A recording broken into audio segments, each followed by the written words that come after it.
What's up everyone? Welcome to the video.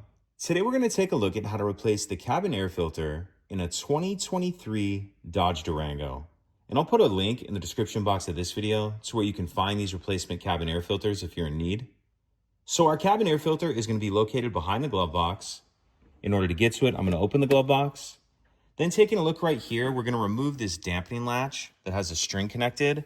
So what I'm going to do from this side is get a finger on it like that. And then I'm going to reach up here and grab the string and kind of pull it down. And then with this finger, I'm pushing that side down. And then it'll pull out like that. And then you can just let that go. It'll kind of retract up into there. Now what I'm going to do is come on both sides of the glove box and push in towards the center. And there's two stops that we're getting to clear.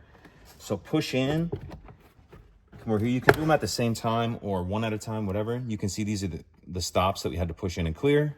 Then once those clears, that'll come down and the glove box will come off like that. Now let's take a closer look in here. This item right here is going to be the access door to the cabin filter. And there's this hook on the left-hand side that you can get a finger on and just pull off like that. And then that side just sits on two hooks like that. But once we get that door off, we can see our actual filter right here. You can just get your finger in there like this and pull your filter out.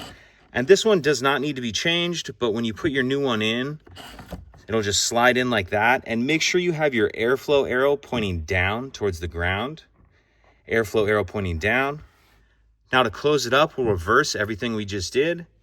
So we'll grab our access door to the cabin filter, and you can see those hooks on the right side. They just fit on there like that. That side hooks on. And then the left side snaps on. And then we'll go ahead and put this glove box back on. And I'm just going to line these three hinges up on the bottom like this. So line your three hinges up. And then just pick the glove box up till those stops clear. And it'll lock it into place. Now I'm going to reach up in here and grab my dampening cord like this. And you can see the shape of it. It can only fit in there one way.